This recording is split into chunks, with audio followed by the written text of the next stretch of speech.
Bonjour, aujourd'hui je vais aborder la question du chemin que l'on peut faire après la découverte de son potentiel, de sa multipotentialité, de sa haute sensibilité.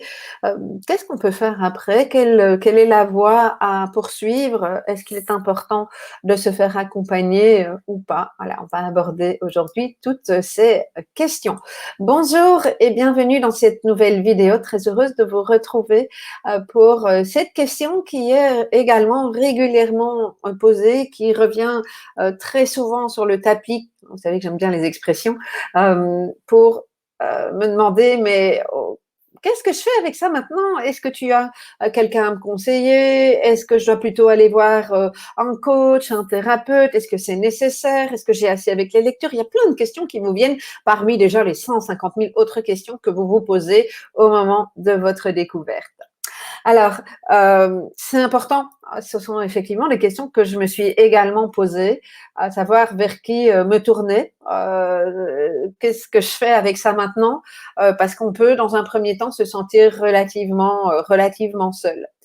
Euh, alors, je, j'ai peut-être placé quelque chose ici avant d'aller un petit peu plus loin. J'en reparlerai, mais comme certaines personnes n'écoutent que les débuts de vidéos, on vient souvent vers moi en me disant est-ce que tu peux me proposer quelqu'un euh, Et je suis vraiment très très démunie par rapport à ça parce que effectivement, je connais énormément de monde, mais c'est pas parce que je connais quelqu'un que je sais comment la personne travaille. Euh, et je sais pas quelle est sa qualité de présence dans un accompagnement. Ça m'est arrivé par le passé de proposer certaines personnes euh, pour dépanner. Et en fait, ça s'est pas toujours forcément bien passé parce que j'ai pas forcément les éléments. Donc moi, j'ai fait le choix aujourd'hui de ne, parce que je sais pas. Je sais pas, ça me demande vraiment le temps d'essayer de comprendre la personne, d'essayer de savoir comment on va se faire le matching. Et je trouve que c'est une vraie responsabilité que je n'ai pas envie de prendre. Et qui plus est, pour moi, vous donner un nom de quelqu'un dont je n'ai pas plus d'infos que l'échange que j'ai pu avoir avec la personne, ça ne me paraît pas quelque chose de juste. Donc, je fais cette parenthèse-là en revenant sur effectivement, qu'est-ce qui est important pour vous quand vous découvrez par rapport à cette grille de lecture. Si vous avez téléchargé le document que je vous ai proposé sur les différentes phases d'intégration, ce que j'ai l'habitude de dire, c'est qu'en fonction de la phase dans laquelle vous êtes, vous n'allez pas avoir besoin de mêmes éléments. D'accord? Au début, quand on vient de découvrir cette grille de lecture dont on n'avait aucune idée et dont on ne sait pas, enfin, hein, c'est ce qui se passe pour beaucoup d'entre vous. Tiens, est-ce que vous êtes concerné plutôt par le haut potentiel, la multipotentialité, la haute sensibilité, le haut potentiel émotionnel qui revient régulièrement, la surefficience et tous ces mots, hein. Il y a une autre vidéo, je vous invite à la regarder si vous ne l'avez pas encore fait. Quand on est un peu mélangé comme ça et qu'on ne sait plus très bien ce qu'on fait avec ça, alors effectivement, ça peut être important de se poser la question comment on va avancer avec ça. Alors, il y a des choses que vous savez déjà. Je pense que c'est d'une part excessivement personnel, euh, des choses dont vous avez déjà conscience. Et puis l'idée, ça va être d'explorer ce qui va être important pour vous. Alors, il y a très classiquement les livres. Alors, les livres, ça dit pas tout, mais ça explique pas mal de choses. Ça permet déjà de pouvoir intégrer toute une série d'éléments. Il y a des vidéos sur YouTube. Je suis pas toujours persuadée que ce soit nécessairement des vidéos qui donnent les bonnes informations. Ça dépend qui. Alors, c'est parfois compliqué. Moi, j'ai souvent les personnes qui reviennent vers moi en me disant, oui, mais j'ai entendu ça sur telle vidéo, sur YouTube, etc. Euh, et effectivement, c'est pas parce qu'une vidéo est excessivement vue que le contenu va être nécessairement un contenu, alors qui suis-je pour dire de qualité, hein, mais parfois, moi, ça me fait bondir parce que j'entends des choses où je me dis, mais c'est pas juste, ça induit les gens en erreur, ok. Voilà, ce qui, je pense, est moins vrai dans un livre. Ça ne veut pas dire que tout est juste dans les bouquins non plus, mais ce qui est moins vrai dans un livre, dans la mesure où ça passe quand même dans les mains d'un éditeur. Vous pouvez trouver les retours, les témoignages par rapport au livre. voilà, j'ai le sentiment, mais ça m'appartient qu'il y a quelque part un petit peu moins de risque par rapport à ça. Donc, vous avez toute une série d'éléments, donc les lectures, les articles aussi sur Internet, même chose, hein, à vous de voir, tiens, est-ce que ça se recoupe en fait, je pense que le message ici, c'est soyez votre propre juge et dites-vous, OK, ça ne me convient pas. Demandez-vous si ce qui vous est raconté est à prendre pour argent comptant ou si au contraire, vous vous dites, tiens, j'ai quand même envie d'aller vérifier telle ou telle chose. Ça me paraît vraiment des éléments d'analyse importants pour pouvoir prendre le recul nécessaire par rapport à tout ça. Vous avez évidemment, là, vous êtes en plein congrès, donc vous avez la possibilité de vous nourrir de ce qui a été partagé par rapport aux orateurs à différents moments. Voilà. Vous avez aussi la possibilité d'acquérir le pack, y compris celui des années précédentes, pour pouvoir aller peut-être plus loin dans la réflexion. Vous pouvez échanger avec des amis qui sont concernés, qui ont peut-être fait le même chemin que vous. Donc, là, il y a toute une série de possibilités. Okay. Mais très souvent, il arrive un moment où on se dit, OK, comment est-ce que je peux continuer le chemin? Comment est-ce que je peux passer, on ne se le dit pas comme ça, mais en gros, c'est passer à la phase 3 ou pouvoir me respecter, etc. Pour certaines personnes, ça va être suffisant.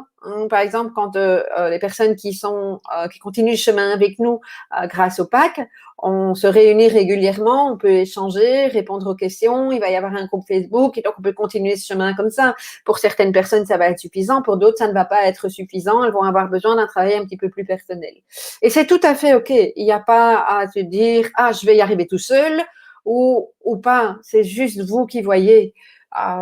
Moi, je suis une inconditionnelle de l'accompagnement à titre personnel. J'ai commencé à me faire accompagner à 24 ou 25 ans suite à mon divorce, puisque vous le savez, je l'ai partagé précédemment. J'ai divorcé très jeune et de manière très traumatique, on peut dire ça à l'époque. Ça m'a permis de commencer à faire un travail sur moi et j'ai, pendant des années, ça fait pas très longtemps que j'ai arrêté d'être suivie individuellement parce que j'avais besoin de réparer certaines choses. Par contre, je suis encore accompagnée en coaching sur certaines choses, certains aspects. Donc, voilà, moi, ça me convient. Mais ça, c'est moi. Ça ne vous conviendra peut-être pas forcément. Hein. J'ai même envie de dire, non seulement ça me convient, mais j'aime bien ça. Moi, j'adore aller voir, tiens, qu'est-ce qui se passe, comment je peux dénouer, comment je peux avancer, etc. C'est en moi, ok.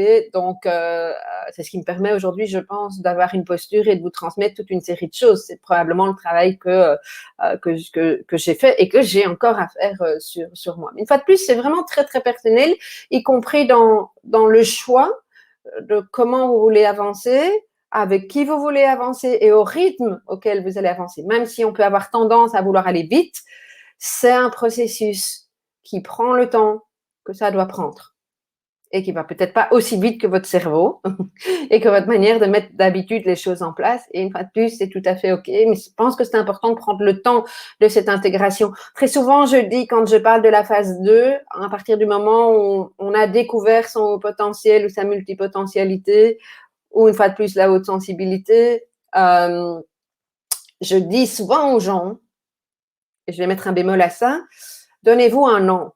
Alors, 9 mois, 15 mois, voilà, une fois de plus, c'est très personnel, c'est juste une moyenne de ce que je vois. Un an, pourquoi? Parce que ça vous donne le temps de digérer l'information. Je dis très souvent, ne prenez pas des décisions importantes et certainement pas sur un coup de tête et dans l'émotion parce que ça peut vous porter préjudice. Je reviens toujours à cette personne que j'ai accompagnée qui, quand elle a découvert son potentiel, elle est allée passer un bilan, on lui a donné un chiffre très élevé et donc elle s'est dite, ah, mais maintenant, moi, je peux tout faire. Et en fait, elle a plaqué son boulot. Et ça a généré des crises d'anxiété, des choses pas possibles. Ça, elle a fait avant d'arriver chez moi. Mais ça a été excessivement inconfortable pour cette personne. Okay. Donc, mesurer. Et en même temps, j'ai eu un témoignage amusant, parce qu'il n'y a pas longtemps, j'ai témoigné cette partie, ce postulat, via je sais plus où, les réseaux sociaux. Et il y a une personne qui m'a dit, oui, quand j'ai lu ça, j'ai paniqué parce que je venais de me lancer comme indépendante. Et ça a correspondu au moment où j'ai découvert mon potentiel. Et ce que je dis à cette personne, oui, mais c'est un projet qui avait été mesuré, qui était dans le collimateur depuis un moment et qui est venu se greffer sur le fait de votre découverte du haut potentiel. Donc, c'est pas quelque chose qui a été pris sur un coup de tête. Maintenant, vous êtes le seul à savoir, à savoir si c'est juste pour vous ou pas. Je pense que la bonne formulation, si je devais la reformuler aujourd'hui, serait prenez le temps de décider en conscience. Et je ne suis pas toujours certaine qu'on puisse décider en conscience quand on est comme ça agité par la découverte du haut potentiel. Parce que ce que j'ai remarqué, c'est que, et je suis aussi passée par là, il peut, pas chez tout le monde, mais il peut y avoir cette phase où on décolle. C'est l'ouverture au possible. Euh, c'est, et c'est chouette, c'est un chouette sentiment, mais c'est aussi un espèce de sentiment de toute puissance. Euh, je me marre parce que je m'en souviens. Et donc tout allait être possible parce que les autres se sont trompés sur moi et je suis au potentiel et le héros de la potentialité. Et en fait, bah non, on reste humain. On a toujours nos besoins et il y a toujours cette haute sensibilité qui vient nous chercher de temps en temps quand même. Donc voilà, c'est vraiment ça. C'est fait.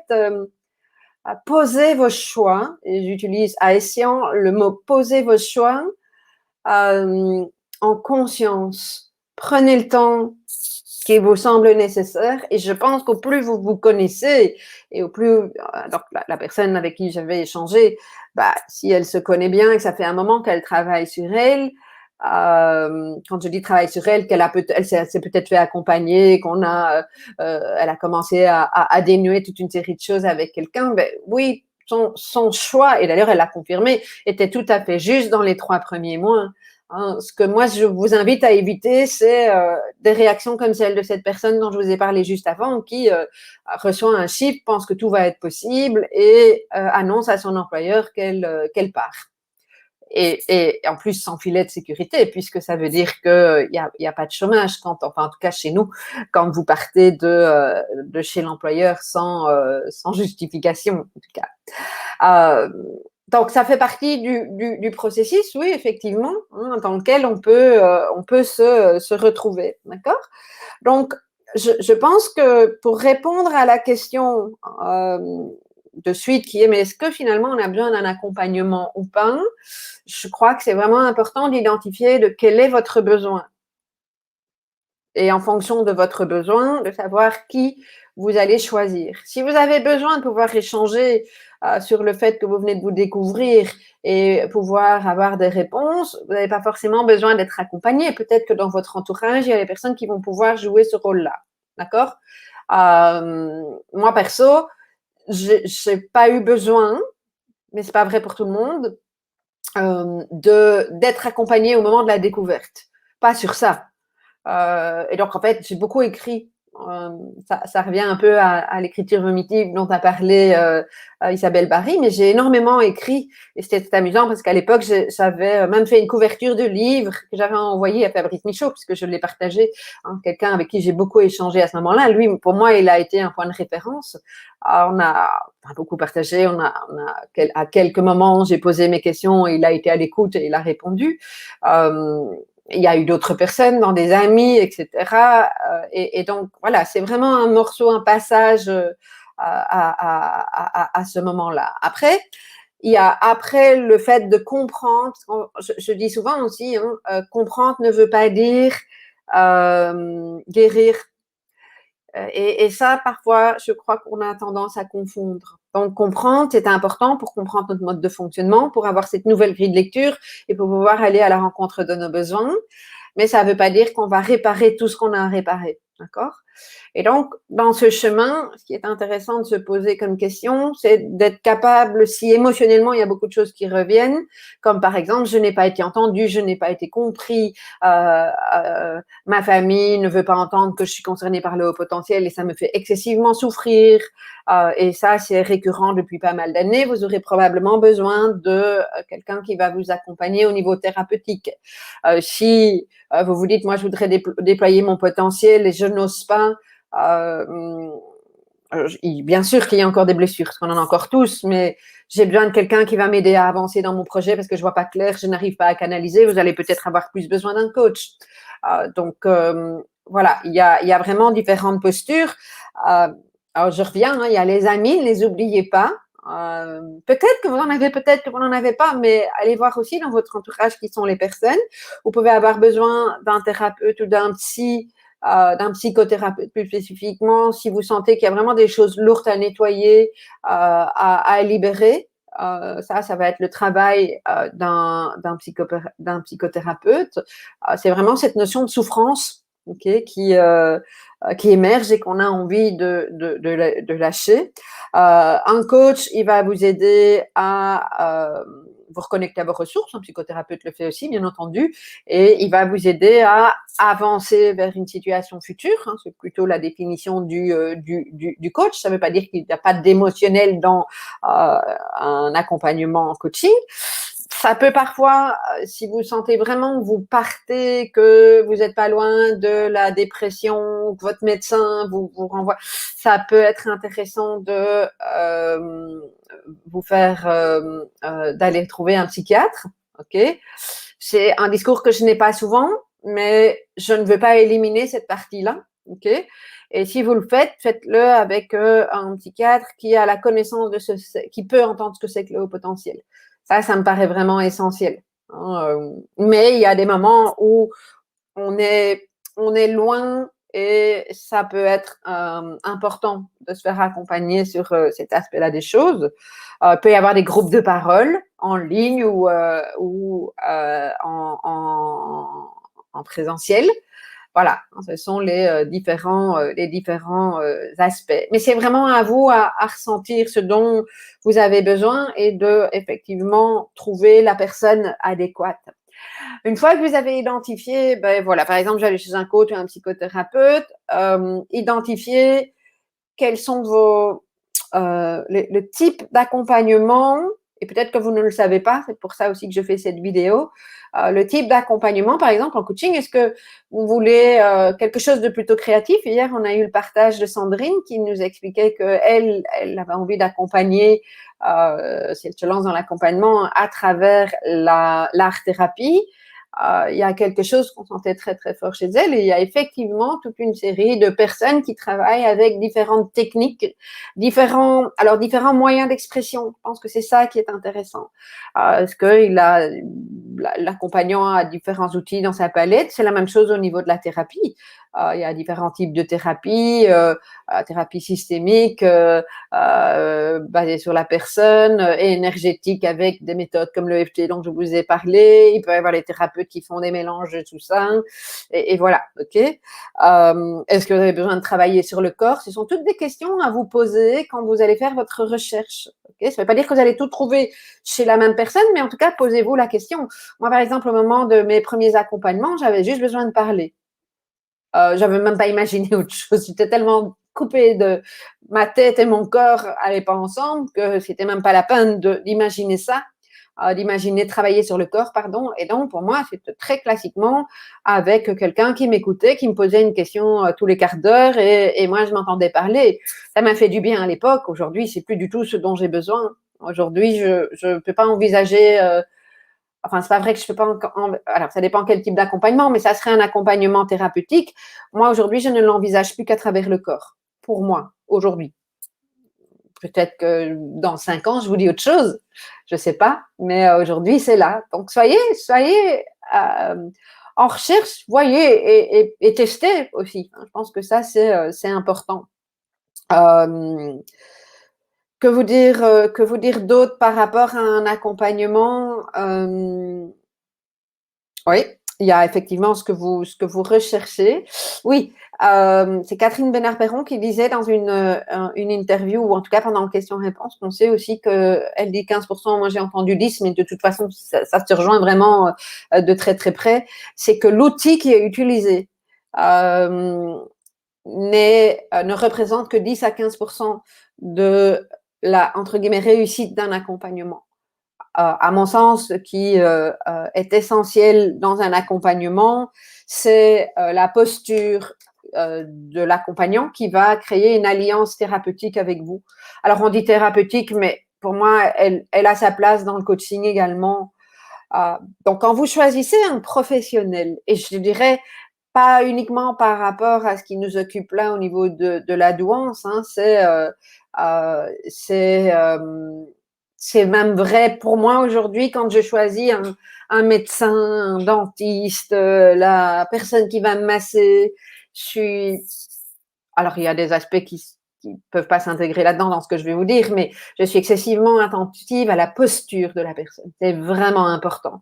Hein, quelqu'un qui dit là, comment accompagnement par le cœur, c'est-à-dire effectivement, c'est où en est l'ouverture du cœur. Donc, l'ouverture du cœur sont très souvent des personnes qui ont fait un travail sur eux, qui sont capables de voir leur ombre et leur lumière. Alors, évidemment, je vais pas aller demander à mon nouveau dentiste, tiens, est-ce que vous faites un travail sur vous? Est-ce que vous connaissez vos ombres et votre lumière? On est bien d'accord, mais ça se sent. Il y a une espèce de congruence, c'est un mot que j'aime bien, donc un alignement que l'on sent chez la personne et dans une posture qui se sent être, que je ressens moi personnellement comme sécuritaire parce qu'on sait que la personne est là. Et c'est d'ailleurs très, très amusant parce qu'en tant qu'accompagnante, j'ai pu observer combien les hauts potentiels sont mais doués aussi pour aller mettre le doigt dans la faille. Et on a tous des failles. Ça, pour moi, c'est une évidence, mais en tant qu'accompagnante, parce que moi, j'ai eu les deux postures, coach et thérapeute, en tant qu'accompagnante, comment euh, je peux laisser l'autre mettre le doigt sur mes failles. Et ça, je pense que c'est important. Alors, ça ne veut pas dire que je dois expliquer à la personne en face de moi, en tant qu'accompagnante, pourquoi j'ai telle faille. Certainement pas, ça fait partie de mon intimité, mais reconnaître qu'effectivement, c'est encore quelque chose de difficile pour moi. Ça, pour moi, je l'ai vécu dans l'autre sens. C'est vraiment quelque chose d'important. Pas travailler très longtemps avec les enfants parce que je me suis rendu compte que, voilà, pour toute une série de raisons, c'était pas mon trip. Et qu'il y a des tas d'autres personnes qui ont vraiment ça dans le sang. Et donc voilà, moi je suis revenue sur l'accompagnement des adultes, mais j'ai pu observer combien les enfants sont là-dedans. Et poum, poum, ils vont mettre le doigt sur un truc. Oui, tu as raison. Mais je ne suis pas obligée de lui expliquer pourquoi j'ai effectivement telle faille ou pas. Hein. Donc, ce qui est important, c'est que, et c'est vrai aussi au moment où vous allez passer votre bilan, ce qui est peut-être un petit peu plus complexe puisque vous avez peu de temps en fait pour pouvoir rentrer en relation de confiance avec la personne. Mais c'est l'alliance thérapeutique, ça veut dire quoi? C'est que vous sentez en sécurité dans la relation, à l'endroit où la relation et le moment pendant lequel la relation passe. Euh, vous vous sentez écouté, entendu, non jugé. Euh, vous savez que c'est un espace où vous pouvez déposer sans qu'on vous recadre en vous disant que c'est pas bien, sans que vous vous sentiez jugé.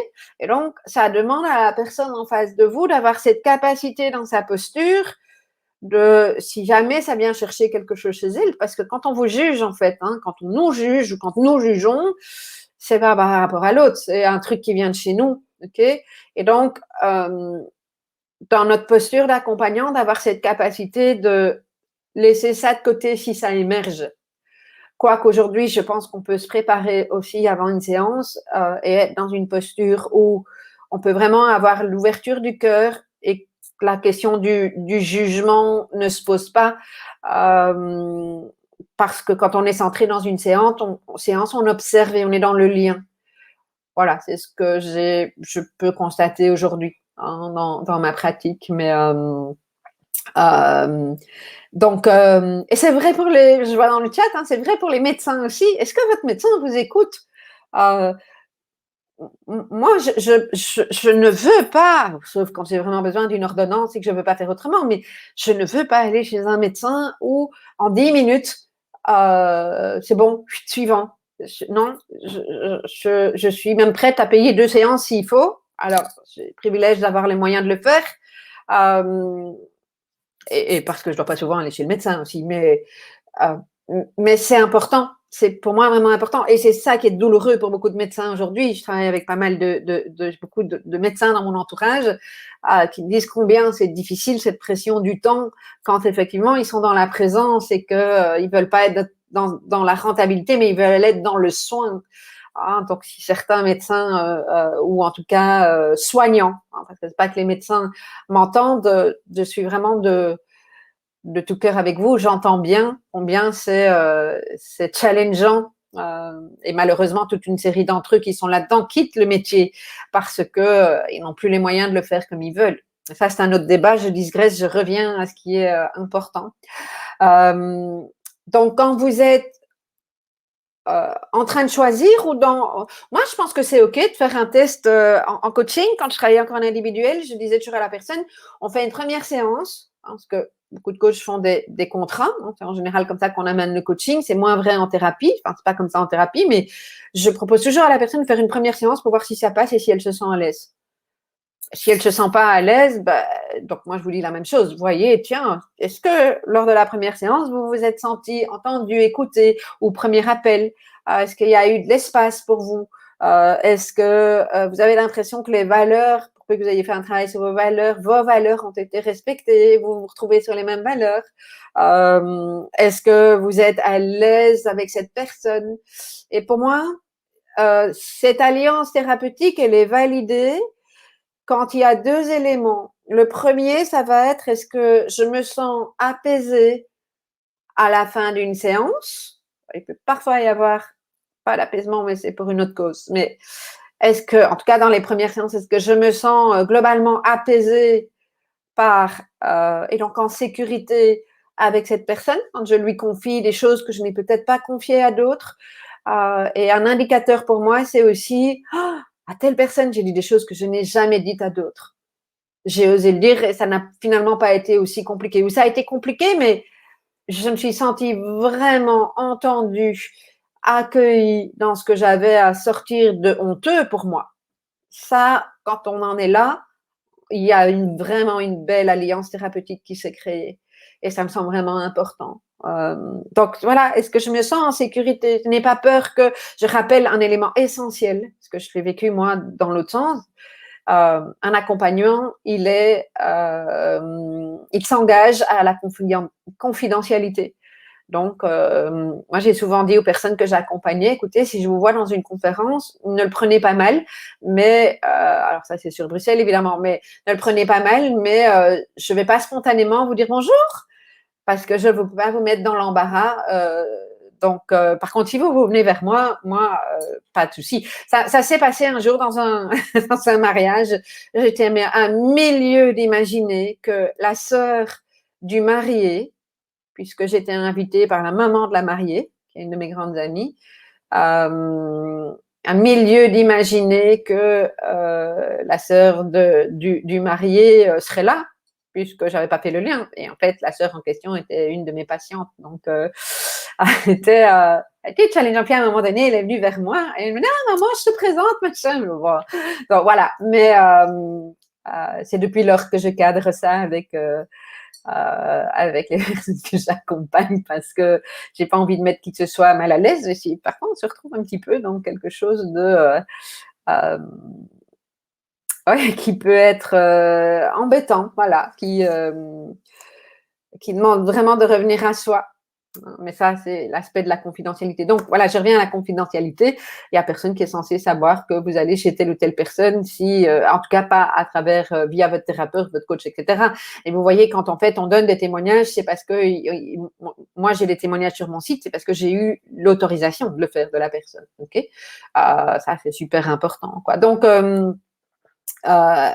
oui, le sort du mari de la tante de. Mais c'est important, vraiment. Il y a un deuxième point, je disais, c'est le côté apaisant, sécurité. Il y a un deuxième point aussi, c'est est-ce que la personne, l'accompagnant, vous permet de mettre le doigt ou de vous confronter sur certaines choses. Parce que, alors dans un premier temps, si vous avez vécu pas mal de choses qui sont difficiles, vous vous êtes jamais senti entendu, accueilli, etc., il va y avoir probablement ce temps de l'écoute, mais à un moment donné, si votre demande, puisqu'il y a effectivement la demande qui est là aussi, ok, donc si vous êtes en dépression, il n'y a pas de demande maintenant d'avancer vers un projet professionnel ou un truc comme ça. Il y a la demande d'apaiser, de nourrir, de soutenir, et donc l'idée va pas forcément d'être confrontante, mais c'est quand même intéressant de voir, en plus peut-être particulièrement dans la dynamique du coaching, de voir comment l'accompagnant peut aussi, pour moi, ça fait partie des réussites d'un accompagnement, comment la personne peut vous confronter avec bienveillance, avec douceur, mais mettre aussi le doigt sur certaines choses, mettre en lumière des choses qu'on n'a pas forcément envie de voir, pour que vous puissiez faire vos prises de conscience et puis décider, vous, avec cette prise de conscience-là, comment vous voulez avancer avec ça.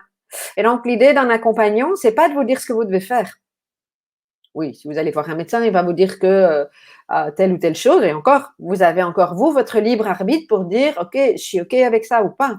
Et je vous invite vraiment, que ce soit un médecin, un thérapeute, un coach, de valider ou pas et de discuter avec la personne. Ça m'est arrivé en coaching de dire, ben voilà, je te propose, qu'est-ce que tu penses de telle tâche d'ici la prochaine séance? Et des gens qui me disent, ça n'a pas de sens pour moi. OK, on ne va pas aller faire à quelqu'un une tâche qui n'a pas de sens pour lui. Alors, soit on dénoue et on donne du sens à cette tâche-là avant la fin de la séance, et la personne valide que c'est bon, soit on trouve une autre tâche, ou soit on comprend quel est le blocage par rapport à ça et on repart sur ça. Mais ça me semble vraiment important peut-être que vous n'avez pas appris encore, mais à déposer dans cet accompagnement ce qui vous tient à cœur et d'oser le faire. Et parce que quand vous êtes dans une alliance thérapeutique, vous avez cet espace où tout peut être dit et quelque part, ça reflète ce que vous vivez à l'extérieur. Mais là, dans cet espace-là, il y a l'autorisation de déposer. Et donc, et souvent dit aussi aux personnes, s'il y a quelque chose que je dis qui t'énerve ou voilà, dis-le. Il y a une autorisation pour ça. C'est fais-m'en part parce que c'est ça qui va à un moment ou un autre te permettre de voir aussi, mais tiens, qu'est-ce qui se passe comme je vais prendre l'idée de la susceptibilité. En fonction de l'intensité émotionnelle dans laquelle on peut se situer, des blessures que nous avons encore. La susceptibilité peut être une des caractéristiques au début d'un travail personnel ou après même un certain temps. La susceptibilité, elle peut revenir. Et donc, je peux dire un truc, moi je ne me rends pas compte, j'ai beau être bienveillante ou en tout cas dans l'intention de la bienveillance, je vais dire quelque chose qui pour moi est d'une neutralité absolument extraordinaire et qui pour l'autre vient réveiller plein de démons. Je ne peux pas savoir ça moi en tant que thérapeute ou en tant qu'accompagnante, coach, etc. Je peux observer un non-verbal et me dire attends, là, il y a quelque chose, qu'est-ce qui se passe? Je vois que c'est le sentiment qu'il y a quelque chose qui se passe émotionnellement ou est-ce que je me trompe? Et puis la personne va me dire ou pas, mais l'idée vraiment de cette alliance thérapeutique, c'est à un moment donné de sentir que vous allez avoir qu'il y a l'espace en tout cas. Après, ça peut encore être un nœud à dénouer, c'est OK. Mais qu'il y a l'espace pour vous autoriser à dire cette chose-là. Et qu'il y a l'espace aussi pour dire, tu sais, la semaine passée, tu m'as dit, c'est arrivé plusieurs fois dans les accompagnements, la semaine passée, tu as dit telle ou telle chose et j'en ai pas dormi. OK? OK, qu'est-ce qui s'est passé? Ça ne veut pas dire que la personne m'accuse moi en tant qu'accompagnante, ça veut juste dire que la personne, dans la relation, s'est passé quelque chose. Mais c'est ce qui se passe tous les jours dans toutes nos relations. Et quand la personne prend le temps de venir déposer en disant « tu m'as blessé la semaine passée en disant ça », j'accueille. Je n'ai pas à lui dire « non, non, non, je ne t'ai pas blessée parce que c'est pas ça que je voulais ». Si, elle a été blessée et je ne l'ai pas voulu, mais ça me semble important de l'entendre. Dis-moi un peu qu'est-ce qui s'est passé pour que tu te sentes blessée. OK, j'entends bien, tu t'es senti blessée, effectivement. Moi, ça n'était pas mon intention, mais j'entends que tu t'es senti blessée. Et donc ça, c'est quelque chose d'important aussi dans les accompagnements, surtout quand c'est de l'ordre thérapeutique ou du coaching. OK, je suis pas sûre qu'on peut aller jusque-là avec un médecin, quoique moi, j'entends, j'ai une femme médecin concernée par le haut potentiel et la haute sensibilité, tout à fait capable d'entendre ça. J'ai lu déjà eu des trucs et vous savez, on m'a dit ça à la voix passée, donc ah oui, elle a son style, mais ça me convient bien parce qu'il y a cette relation de confiance qui est avec elle et je peux vraiment lui dire les trucs du docteur, truc et puis et voilà. Et ça, je trouve ça vraiment très très chouette parce que c'est une question de posture en fait. C'est pas parce qu'elle est médecin qu'elle est plus haute que moi. Moi, je viens en tant que patiente. Elle est là en tant que médecin, elle est là pour me guider parce que c'est son métier sur certains aspects, et moi, je suis là pour être moi et poser mes questions à mon médecin. Voilà, on est chacun dans notre rôle. Il n'y en a pas un qui est plus haut que l'autre. Pour moi, ça, c'est vraiment essentiel dans tous les métiers de soins, de manière euh, euh, de manière générale, voilà. Oui, je vois dans le chat, je me suis laissée distraire, hein, alliance thérapeutique, c'est pas mon terme. Alliance thérapeutique, c'est un terme qui est très très souvent utilisé dans les accompagnements, dans les supervisions, etc. Donc prenez, seulement prenez. C'est ça qui est important, quoi. Donc voilà, voilà ce que j'avais envie de vous partager. J'espère que effectivement ça vous est utile.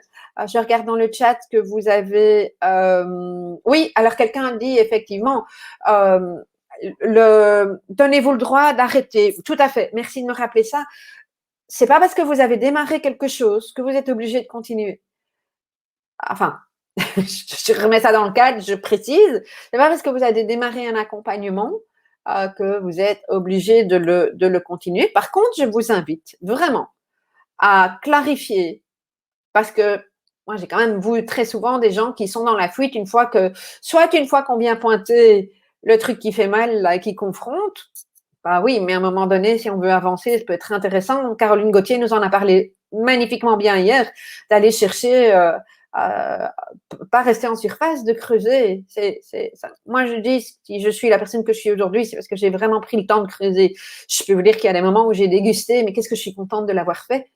C'est ça qui me connecte à ma paisibilité ou à ma capacité de rester paisible quand j'ai les marteaux-piqueurs au-dessus de moi comme hier, le chauffage qui fuit toujours d'ailleurs, pas de chauffage, des travaux à régler en même temps que je mets en place un congrès. Je pense que c'est parce que je me connais bien que j'ai fait ce travail. Ça ne veut pas dire que j'ai la science infuse, hein, c'est pas que je suis plus loin, etc. C'est juste que je suis là où je suis aujourd'hui et que si j'avais pas fait tout ce travail de l'ombre, je ne serais pas là où je suis aujourd'hui. C'est ça mon propos. Et tout le monde a cette possibilité de le faire et la capacité de le faire.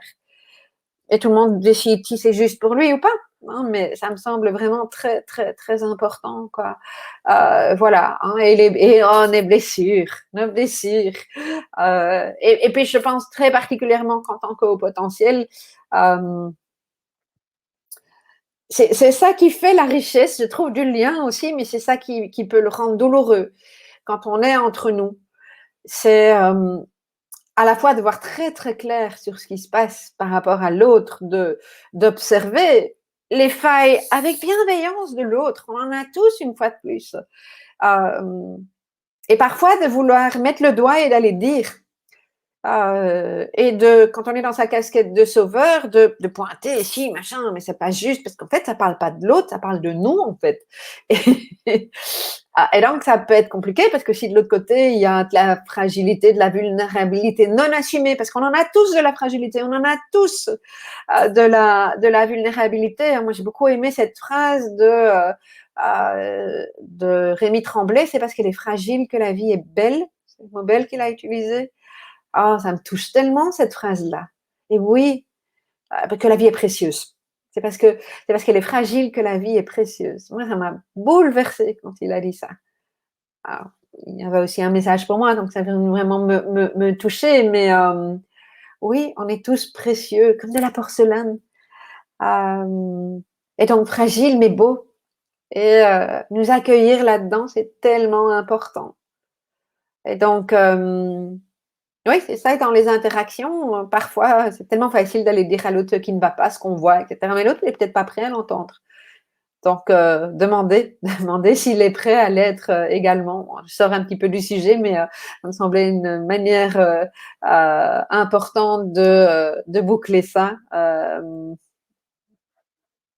Ok, il y a quelqu'un qui nous dit que en tout cas, le congrès a joué positivement sur son syndrome de l'imposteur. Ouais.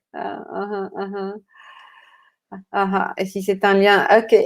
Oui, quelqu'un qui dit hein, que Rémi, effectivement, la phrase était très touchante. Donc voilà, je vais boucler ici. Je vous retrouve prochainement, demain avec la soirée de clôture du gala et probablement avec une autre vidéo très prochainement. Je vous souhaite une bonne journée. Au revoir.